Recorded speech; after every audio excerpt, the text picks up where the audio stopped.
नमस्कार, बहुत स्वागत है आपका। मैं हूं रेनू। चलिए सबसे पहले देखते हैं भोपाल से टॉप 10 खबरें।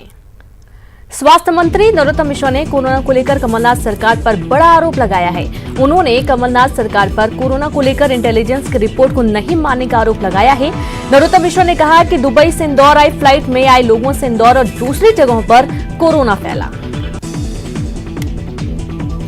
राजधानी भोपाल से कोरोना को लेकर आज अच्छी खबर आई है। चिरायू अस्पताल से 100 से ज्यादा मरीज डिस्चार्ज हुए और इस मौके पर स्वास्थ्य मंत्री नरोत्तम मिश्रा भी मौजूद रहे। उन्होंने डॉक्टरों का सम्मान किया और कोरोना से जंग जीतने वाले मरीजों का अभिवादन किया गया।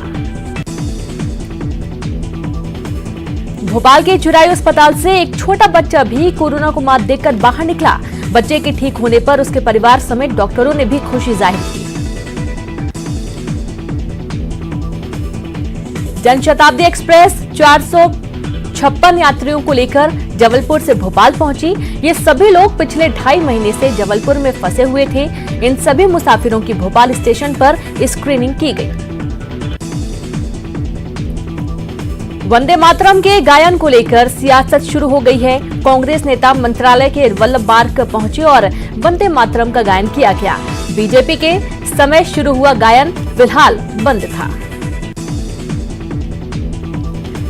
बीजेपी विधायक रामेश्वर शर्मा ने सीएम शिवराज को खत लिखकर दिग्विजय सिंह पर पूर्व मंत्री उमंग सिंघार के लगाए गए आरोपों की जांच की मांग उठाई है।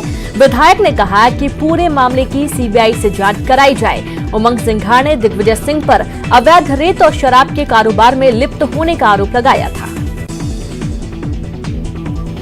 मुख्यमंत्री शिवराज सिंह चौहान पर तंज कसते हुए पूर्व मंत्री जयवर्धन सिंह ने छात्रों के पक्ष में आवाज उठाई। जयवर्धन सिंह ने छात्रों को जनरल प्रमोशन देने की मांग की है। भोपाल में बढ़ रहे कोरोना पॉजिटिव मरीज को देखते हुए अब शहर के हॉट स्पॉट जोनों से मिले कोरोना पॉजिटिव मरीज की कॉन्टैक्ट हिस्ट्री तलाशी जा रही है। नए पॉजिटिव मरीजों को फोन कर टेस्ट किया जा रहा है। राजधानी भोपाल में 45 से ज्यादा नए कोरोना मरीज मिले हैं। एक निजी अस्पताल के 5 नर्सिंग स्टाफ कोरोना पॉजिटिव मिले हैं। वहीं एक निजी मेडिकल इंस्टीट्यूट के 3 स्टाफ कोरोना पॉजिटिव मिले हैं। तलिया, हनुमानगंज और मंगलवारा में सबसे ज्यादा मरीज मिले हैं। जून में कोरोना संक्रमण के केस बढ़ने की आशंका पर स्वास्थ्य विभाग ने रणनीति तैयार की है। विभाग कोरोना कंट्रोल और ट्रीटमेंट की हकीकत जानने में जुटा हुआ है। विभाग ने हर जिले में हेल्थ ऑफिसर इंचार्ज नियुक्त किया है। 3 जून तक प्रदेश के विभिन्न जिलों में कोरोना की स्थिति पर 15 बिंदुओं पर जांच होगी। और अब रुक करते इंदौर की टॉप 10 खबरों का। इंदौर शहर को सैनिटाइज कर रहे निगम कर्मचारियों के तरीके पर सवाल उठ रहे हैं। एक वीडियो वायरल हो रहा है जिसमें नेहरू नगर में महिलाओं को जाता देख निगम कर्मी महिलाओं के ऊपर छिड़काव करते दिखाई दे रहे हैं, जबकि आदेश दुकान और मकान को सैनिटाइज करने का है। इंदौर में आत्मनिर्भर भारत के लिए भाजपा ग्रामीण ने शंखनाद किया। सैकड़ों कार्यकर्ताओं ने वीडियो कॉन्फ्रेंसिंग के माध्यम से शंख बजाकर योजना का स्वागत किया। साथ ही बीजेपी ने कांग्रेस नेताओं के हास्यास्पद बयानों पर हास्य योग भी किया। प्रधानमंत्री नरेंद्र मोदी ने देश को आत्मनिर्भर बनाने के लिए आज से इस अभियान की शुरुआत की है। इंदौर जिले में कोरोना से हुई हर मौत का डेथ ऑडिट होगा। इसके लिए गांधी मेमोरियल मेडिकल कॉलेज की डीन डॉक्टर ज्योति बिंदल ने एमवाई अस्पताल के 3 डॉक्टरों की कमेटी बनाई है। बहरहाल इंदौर में कोरोना का सबसे ज्यादा संक्रमण है। इंदौर में करीब 2.25 महीने बाद बाजारों में रौनक लौट आई है। शहर के मध्य क्षेत्र को छोड़ सिटी और आउटर एरिया में सभी तरह की दुकानें और दफ्तर खुल गए हैं। आउटर एरिया में दफ्तर 50% स्टाफ के साथ तो सिटी एरिया में 33% स्टाफ के साथ काम शुरू हुआ। कोरोना संकट के बीच इंदौर को बड़ी सौगात मिली है। एनटीपीसी सूखे कचरे का निपटान करने के लिए देश का पहला प्लांट इंदौर में स्थापित करेगा। एनटीपीसी से निकलने वाले सूखे कचरे से फ्यूल और बायोचार बनाया जाएगा। इंदौर में स्वास्थ्य विभाग के एसीएस मोहम्मद सुलेमान और प्रमुख सचिव चिकित्सा शिक्षा विभाग संजय शुक्ला ने शहर का दौरा किया। दोनों अधिकारियों ने कंटेनमेंट एरिया के आकार को छोटा रखने का निर्देश दिया। वहीं अति आवश्यक सेवाओं के लिए छूट का समय बढ़ाने का निर्देश दिया गया। इंदौर शहर के साथ इससे लगे आसपास के इलाके में सुबह से होटल, भोजनालय, हेयर सैलून, ब्यूटी पार्लर, पान गुटखा शॉप को छोड़कर करीब पूरा बाजार खुल गया। लेकिन शहर का हृदय स्थल राजबाड़ा आज भी सूना रहा। कलेक्टर ने मध्य क्षेत्रों को खोलने की अनुमति नहीं दी है, इसलिए राजबाड़ा का बाजार नहीं खुल सका।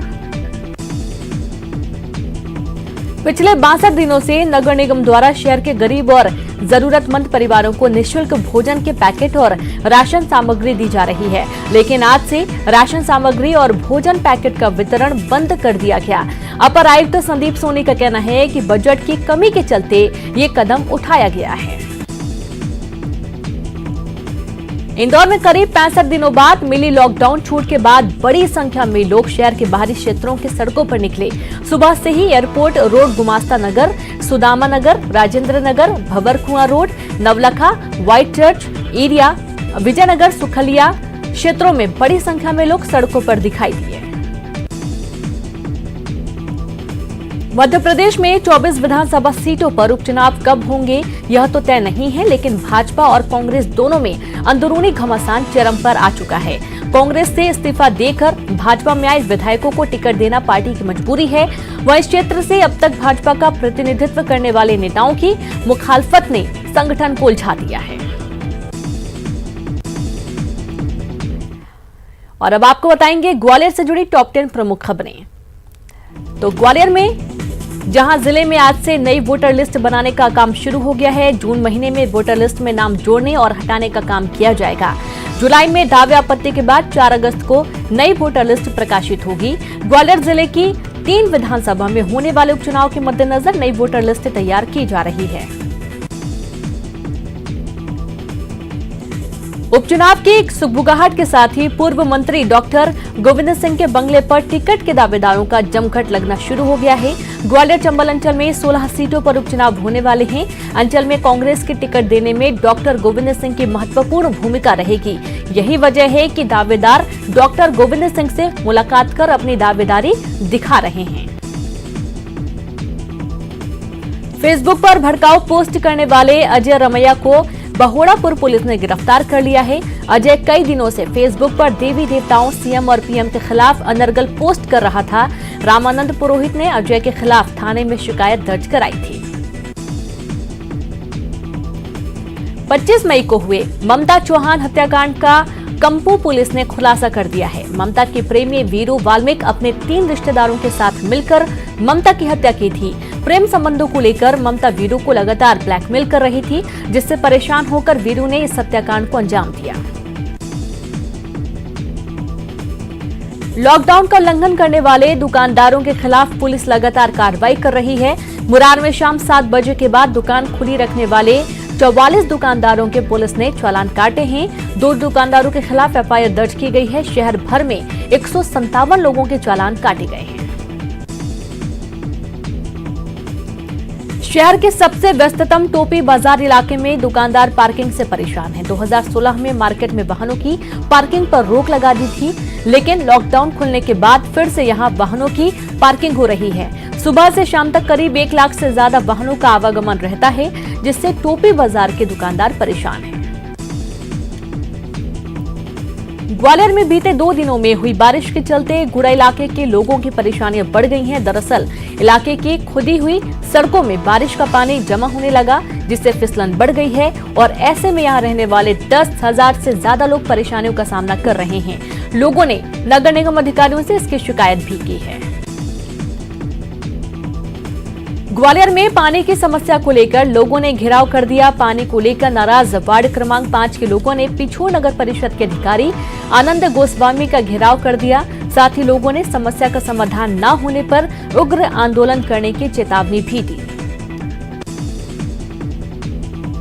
ग्वालियर के सागरताल इलाके से बीती रात नाबालिग लड़की का अपहरण हो गया। पड़ोसी युवक नितिन तोमर सहित 4 लोगों पर कट्टी की नोक पर अपहरण करने का आरोप है। पुलिस ने मामला दर्ज आरोपी की तलाश शुरू कर दी है।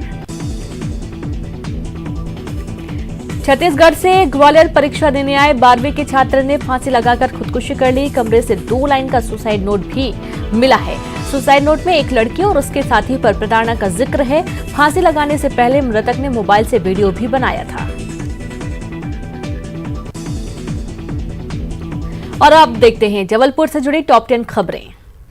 जबलपुर के चरगवा थाना क्षेत्र में एक मालगुजार की गुंडई से परेशान लोगों ने मालगुजार और उसके गुंडों की पिटाई कर दी। पीड़ित परिवार का कहना है कि मालगुजार काफी दिनों से उन लोगों को परेशान कर रहा था, जिससे गुस्साए लोगों ने बीती रात आरोपियों की पिटाई कर दी। वहीं पुलिस ने दोनों पक्षों की रिपोर्ट लिख मामला शांत करा दिया है। 1 जून से अनलॉक के पहले चरण की शुरुआत हो गई है। केंद्र सरकार से मिले निर्देशों के बाद अब मध्य प्रदेश में भी छूट का दायरा देखने को मिल रहा है। मरीजों के लिए भी राहत भरी खबर है। जो मरीज अपनी जटिल सर्जरी कराने के लिए करीब 2.5 महीनों से इंतजार कर रहे थे, अब वो अपनी सर्जरी करा सकेंगे। देश भर के रेलवे स्टेशनों में आज से रौनक एक बार फिर से लौट आई है।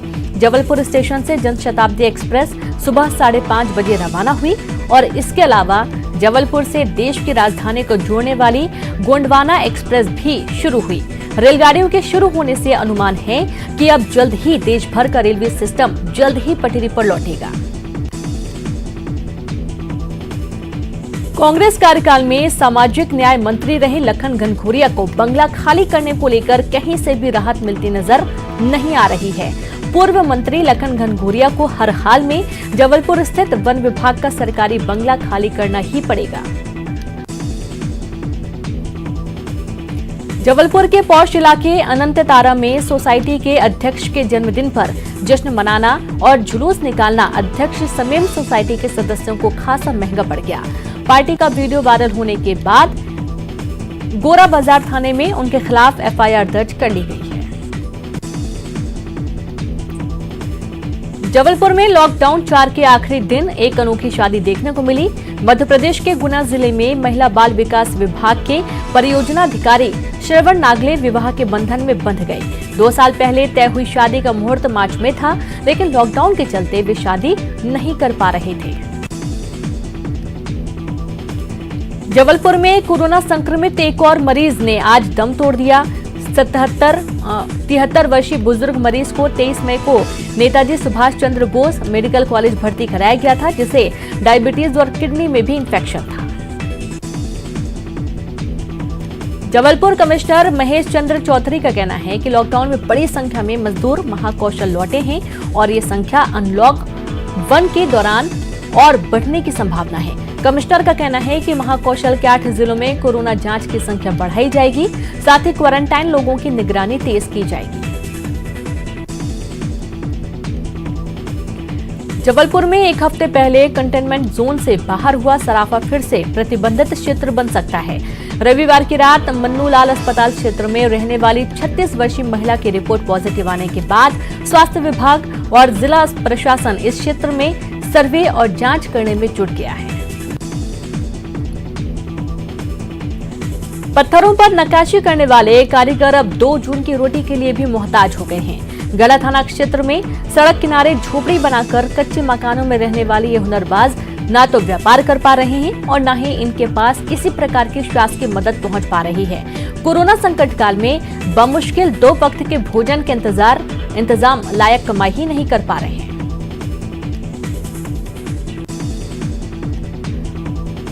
और अब रुख करेंगे छत्तीसगढ़ यानी कि रायपुर की टॉप 10 प्रमुख खबरों का।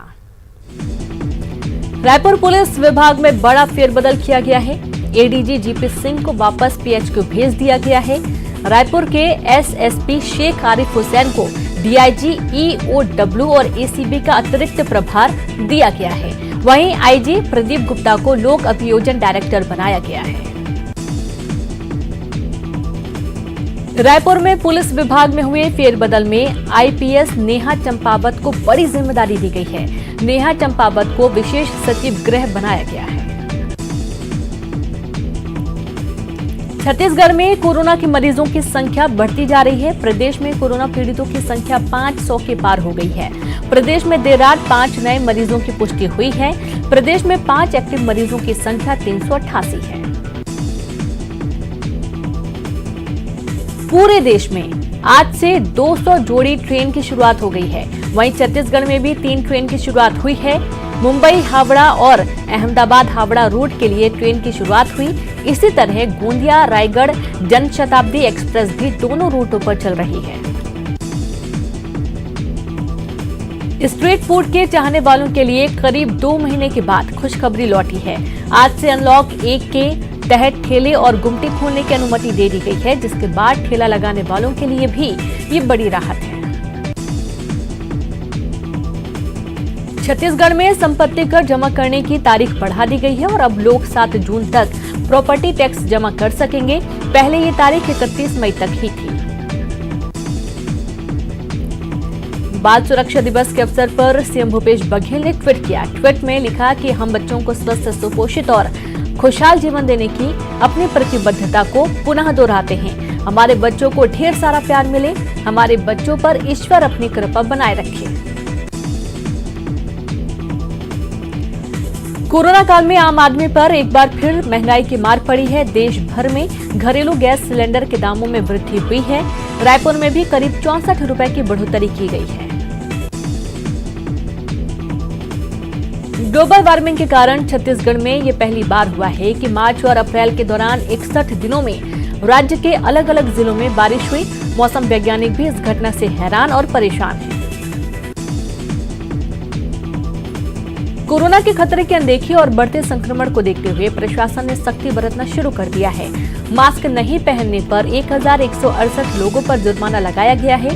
नियम तोड़ने वालों से 88,820 रुपए की वसूली की गई है। ये पूरी कार्रवाई नगर निगम जोन 4 की है। और यहाँ पर वक्त एक ब्रेक का है, हम जल्द हाजिर होंगे।